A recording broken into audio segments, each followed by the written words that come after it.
आता पुढचा विषय आहे कोरडवाहू शेती व्यवस्थापन। अत्यंत महत्त्वाचा विषय आहे कोरडवाहू शेती व्यवस्थापन, कारण महाराष्ट्रात साधारणतः लागवडीच्या योग्य जमिनीच्या 85% जमिनी जे आहेत त्या जिरायत आहे। लागवडी योग्य जमिनी जे आहेत त्याच्या 85% जमिनी जिरायत आहे। तर ज्या भागामध्ये वर्षाची सरासरी पावसाची जी आहे 750 मिलीमीटरपेक्षा कमी ज्या तालुक्यांमध्ये असते व मागच्या 8 वर्षात 2 वर्ष आवर्षण परिस्थिती जिथं आली असते त्या भागाला आवर्षण प्रवण भाग असं म्हणतात। जिरायत जमीन असणं वेगळं आणि आवर्षण प्रवण असणं वेगळं। महाराष्ट्रामध्ये साधारणतः 18 जिल्हे असे आहेत आणि 114 तालुके असे आहेत की जिथे ज्याचा समावेश हा आवर्षण प्रवण क्षेत्रामध्ये होतो। 18 जिल्हे आणि 114 तालुके। तर ते जिल्हे कोणते आहेत? सातारा आहे, सांगली आहे, नाशिक, धुळे, नंदुरबार, जळगाव, औरंगाबाद, जालना, उस्मानाबाद, बीड, नांदेड, लातूर, परभणी हे जिल्हे जे आहेत या जिल्ह्यातले काही तालुके किंवा बीडसारखा जिल्हा जर असेल तर तिथे जवळपास सगळंच आवर्षण प्रवण मध्ये आहे।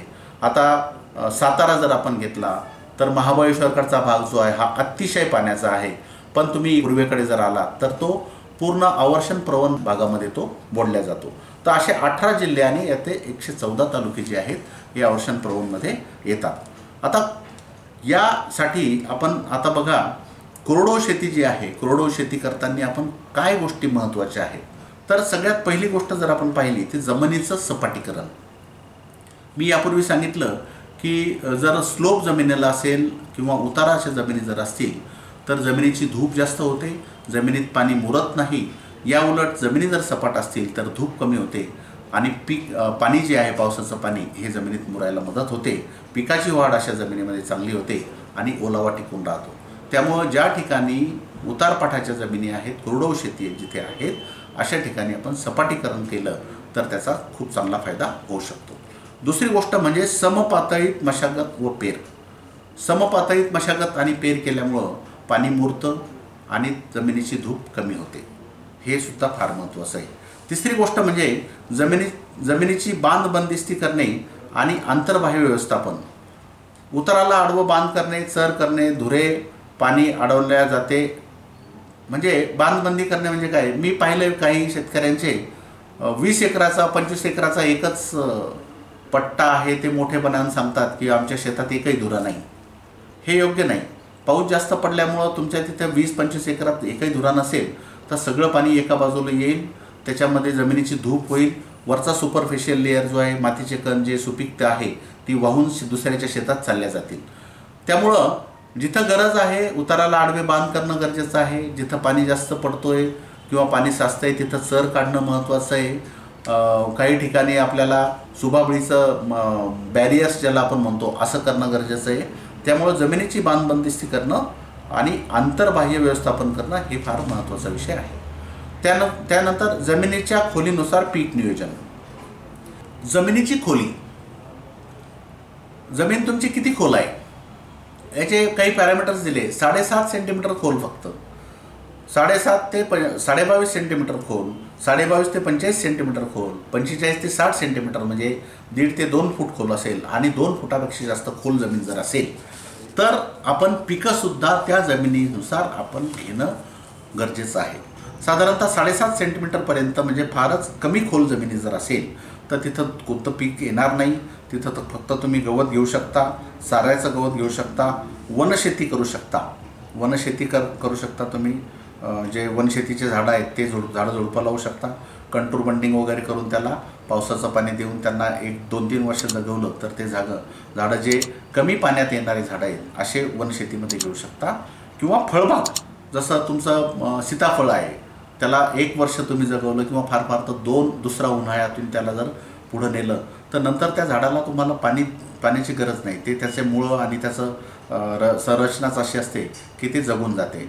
असे अनेक फळबाग आहे, आवळा आहे, सीताफळ आहे, तर ज्या फळबागी तुम्ही कमी खोल जमिनीमध्ये सुद्धा घेऊ शकता।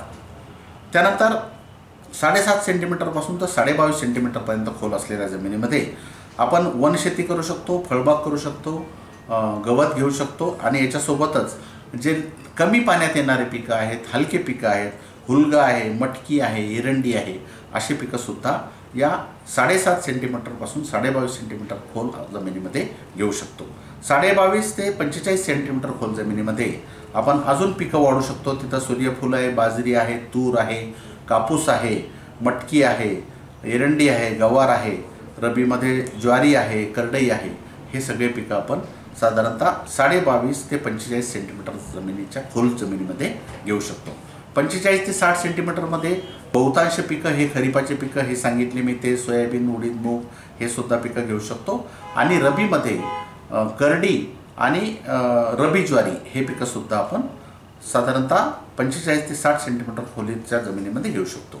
आणि त्याच्यानंतरचा टप्पा आहे 60 सेंटीमीटरपेक्षा खोल जमिनी, म्हणजे ज्या काळ्या जमिनी आपण म्हणतो किंवा खोल जमिनी ज्याला म्हणतो आपण, 2 फुटापेक्षा जास्त खोल जमिनी जर असतील तर तिथं सगळेच पिकं आपण खरीपातले आणि रब्बीमधले सगळे पिकंच तिथं घेऊ शकतो.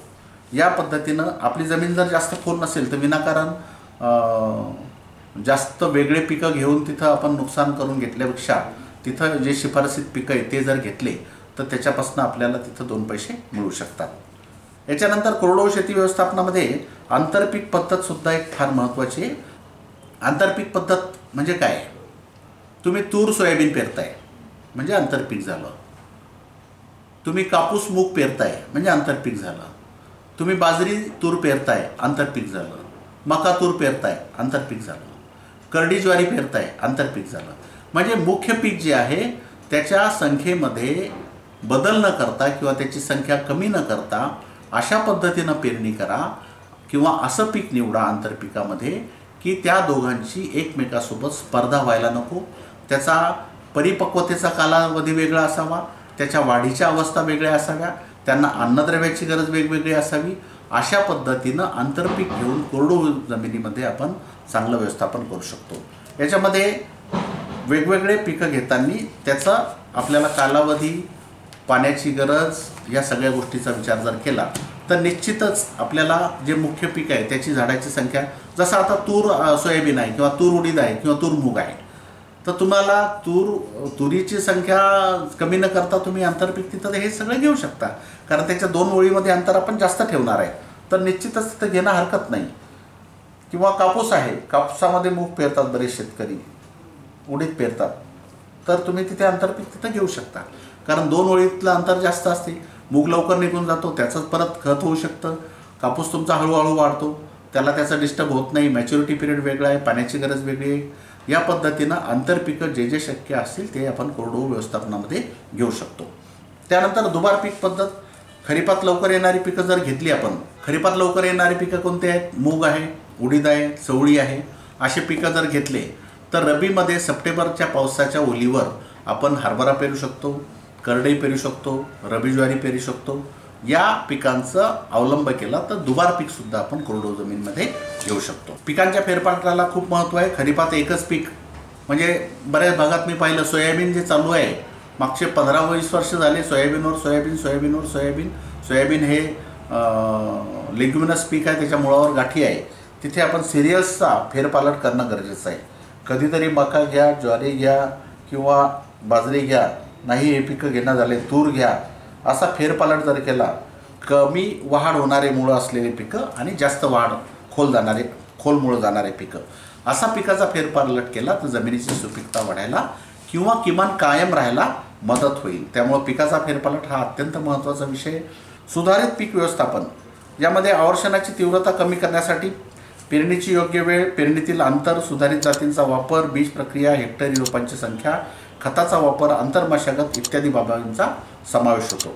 सुधारित पद्धतीनं करणं, 2 ओळीत योग्य अंतर ठेवणं हे फार महत्त्वाचं आहे. योग्य अंतर ठेवलं तर आंतरमशागत करू शकतो आपण. आंतरमशागत केल्यामुळं पाणी टिकून राहणे, तण नियंत्रित होणे, मुळांचा विकास होणे, या सगळ्या गोष्टी आपण तिथे फायदा होतो.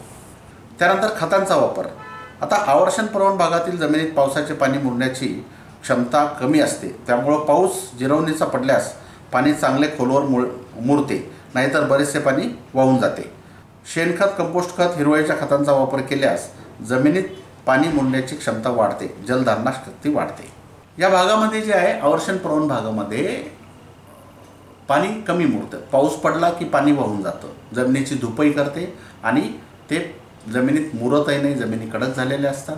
तर अशा ठिकाणी आपल्याला जमिनीची सुपीकता वाढण्यासाठी, जमिनीचे जैविक, भौतिक आणि रासायनिक गुणधर्म सुधारण्यासाठी हिरवळीच्या खताचा वापर आपण करू शकतो का? वारा प्रतिरोधकांचा वापर हा कोरडवाहू क्षेत्रामध्ये, आवर्षण प्रवण क्षेत्रामध्ये याचा सुद्धा आपण वापर करू शकतो. वाऱ्याचा वेग खरीपामध्ये साधारणतः 18 ते 20 किलोमीटर प्रति तास, प्रति आवर, 18 to 20 किलोमीटर पर आवर असा जर वाऱ्याचा स्पीड खरीपात असेल तर 70 ते 80% जमिनीतल्या पाण्याचं बाष्पीभवन होऊन जाते. त्यामुळं अशा ठिकाणी आपल्याला वारा प्रतिरोधकाचा वापर करावा लागेल. साधारणतः याच्यासाठी पाण्याचे बाष्पीभवन मोठ्या प्रमाणात होतं. सुबाबूळ लागली, आपण जर वारा प्रतिबंधक आपल्या धुऱ्यावर किंवा साधारणतः 16-18 मीटर नंतर एखादी लाईन सुबाबुळीची जर घेतली तर याच्यामुळं काय होईल, वारा आपल्या शेतातून जोरात वाहणार नाही. वारा जोरात व्हायला नाही तर बाष्पीभवन कमी होईल, म्हणजे जमिनीतली ओल टिकून राहण्यासाठी तिथं मदत होईल. दुसरी गोष्ट काय होईल, सुबाबुळीचा आपण चारा म्हणूनही वापर करू शकतो. त्याच्या पाण्याचा पानं जे आहेत ते जनावरं खातात आणि त्याच्यानंतर तुम्हाला समजा तुमच्याकडे जनावरं नाही तर तेच पानं कापून तुम्ही हिरवळीचं खत म्हणून सुद्धा सुबाबुळीच्या पानांचा वापर करू शकता. असे 2-3 फायदे सुबाबुळीचे तुम्हाला तिथं वारा प्रतिरोधक म्हणूनही होईल, जनावराला चारा होईल आणि हिरवळीचं खत म्हणून सुद्धा तिथं त्याचा वापर आपण करू शकतो. त्यानंतर या कोरडवाहू पीक व्यवस्थापनामध्ये योग्य वेळेवर पेरणी. बऱ्याच वेळेस खरीपामध्ये वेळेवर पाऊस पडून सुद्धा उशिरा जर पेरणी केली तर कोरडवाहूमध्ये हे जमणार नाही. रब्बीमध्ये सुद्धा ओलावा जमिनीत असतानाच योग्य वेळेवर पेरणी करा. जर उशीर झाला तर कोरडवाहू पीक चांगलं येत नाही. संरक्षित पाणी, ज्या ठिकाणी सिंचनाची व्यवस्था आहे होऊ शकते तिथे पाण्याच्या पिकाच्या ज्या नाजूक अवस्था आहेत, ज्या ठिकाणी कुठे समजा कोरडवाहू क्षेत्र आहे, सगळं काही शक्य नाही, एखादं शेततळे केलं तुम्ही आणि त्यात फक्त इमर्जन्सी संरक्षित ओलीत ज्याला म्हणतात, पिकाची नाजूक अवस्था, कोणत्याही पिकांमध्ये साधारणतः फुलोरा अवस्था जी आहे ती नाजूक अवस्था असते किंवा दाना भरण्याची अवस्था, या 2 नाजूक अवस्था असतात. अशा वेळेस जर पाऊस पडला नाही किंवा पावसानं गॅप दिला, खंड पावसामध्ये पडला, अशा वेळेस जर आपल्याला सिंचनाची व्यवस्था असेल, कुठं नदी नाला आहे, कुठं शेततळं तुम्ही करू शकला, छोटंसं जरी केलं तर तेवढ्या क्षेत्राला 1 किंवा 2 पाणी देण्यासाठी जर संरक्षित ओलीत करू शकला तर असं जिथे जिथं शक्य आहे त्यांनी तसं करता येते. आच्छादनाचा वापर करून आपण बाष्पीभवनामुळं जमिनीचं साधारणतः 70% ओलावा कमी होतो, मी सांगितलं याच्यापूर्वीच. तर आच्छादन जे आहेत, पिकाचे अवशेष आहेत किंवा आपण त्याला काय म्हणू, निरुपद्रवी काडी कचरा आहे, गवत आहे, वाळलेलं गवत आहे, असं पिकांच्या 2 ओळीमध्ये आच्छादन जर केलं तर बाष्पीभवनाचा वेग हा कमी होऊन 70% बाष्पीभवन आपण तिथं रोखू शकतो आच्छादन केल्यामुळे. याचा फायदा असा होतो की बाष्पीभवन कमी होऊन जमिनीत ओलावा टिकून राहतो आणि हे जे आच्छादित आहे हे पीक निघाल्यानंतर गाडून टाकलं तर याचं सेंद्रिय घटकसुद्धा, सेंद्रिय पदार्थातसुद्धा रूपांतर व्हायला मदत होते. तर आच्छादनाचा वापरसुद्धा आपण करू शकतो. फवारणीद्वारे खताचा वापर, मी अनेक वेळेस सांगतो की ताण पडला तर तुम्ही 19-19 फवारा किंवा पीक पक्वतेच्या अवस्थेत असेल तर 13-0-45 फवारा. तर हे जे विद्राव्य खतं आहेत हे पिकाला फवारणीद्वारे दिल्यामुळं पानातून ताबडतोब उपलब्ध होतात. अशा वेळेस आपण पिकांवर या विद्राव्य खताचा फवारा देऊन काही काळासाठी तरी आपण त्याचं ताण सहन करण्याची शक्ती या पिकांना देऊ शकतो. जर पीक वाढीच्या अवस्थेमध्ये असेल तर त्याला आपण 19-19-19 जर फवारलं तर पिकाची जी वाढीची अवस्था आहे त्या अवस्थेमध्ये त्याला बॅलन्स न्यूट्रिएंट मिळाल्यामुळं ताण सहन करण्याची शक्ती त्याला मिळते. पण तेच पीक जर समजा परिपक्वता अवस्थेमध्ये असेल तर मग त्याला आपण पोटॅशियम नायट्रेट म्हणजे 13-0-45 जर फवारलं तर त्याचं ताण सहन करण्याची शक्ती जी आहे, किमान पुढचे 7-8 दिवस समजा नंतर पावसाची शक्यता असेल आणि आपल्याला पीक वाचवायचं आहे तर 1 किंवा 2 फवारे जरी आपण तिथे दिले तर ते पानाद्वारे ताबडतोब पिकाला उपलब्ध होते आणि ताण सहन करण्याची शक्ती त्याची वाढते.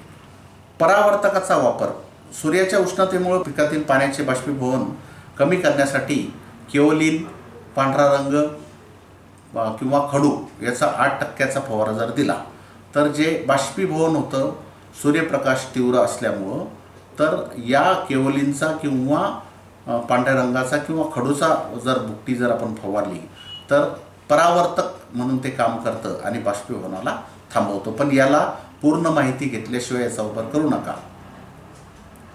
हेक्टरी रोपांची संख्या कमी करणे. अवर्षण प्रवहन किंवा जिथे पाऊस कमी पडतोय आणि नाजूक अवस्था आहे आणि पीक आपल्याला जगवायचं आहे, तर मग तिथं आपण जास्त दाट लागवड केलेली असली, पेरणी केलेली असली तर अन्नद्रव्य आणि पाणी घेण्यासाठी त्याची कॉम्पिटिशन तयार होते. मग त्याची कॉम्पिटिशन होऊ नये त्यामुळं जर आपण विरळणी केली आणि हेक्टरी झाडाची संख्या कमी केली तर उपलब्ध पाणी जे आहे किंवा उपलब्ध अन्नद्रव्यामध्ये जे राहिलेले झाडं आहेत ते जगू शकतात. त्यानंतर पानांची संख्या कमी करणे. ताटावरील खालची पाने कमी केली. समजा तुमचा मका आहे, ज्वारी आहे किंवा बाजरी आहे, हे खालचे पानं जर काढून टाकले आणि फक्त वरचे 4-5च पानं ठेवले तर जे ट्रान्समिशन ज्याला आपण म्हणतो, पानांद्वारे जे पाणी जे हवेत रूपांतर होतं, बाष्पीभवन होतं, तर त्याचा स्पीड कमी होतो पानं कमी झाल्यामुळं. तर ते सुद्धा इमर्जन्सीमध्ये आपण पानांची संख्यासुद्धा कमी करू शकतो. जैविक बांध. उतारानुसार समपातळीत 18 मीटर अंतरावर सुबाबुळीचे जैविक बांध घातले असता धूप कमी होते. जीवाणू खतं. पेरणीपूर्वी जसं द्विदल धान्य आहे तुमचं, उडीद, मूग आहे, सोयाबीन आहे, तूर आहे, याला रायझोबियम, वेगवेगळे रायझोबियम मिळतात, नत्र मिळून देणारे जीवाणू. जे तृणधान्य आहे, मका, ज्वारी असेल, गहू असेल, याला आझाटोबॅक्टर, नत्र मिळून देणारे जीवाणू आहे. सगळ्याच पिकांना फॉस्फरस सोल्युबलायझिंग बॅक्टेरिया जो आहे, PSB, याची बीज प्रक्रिया करू शकता.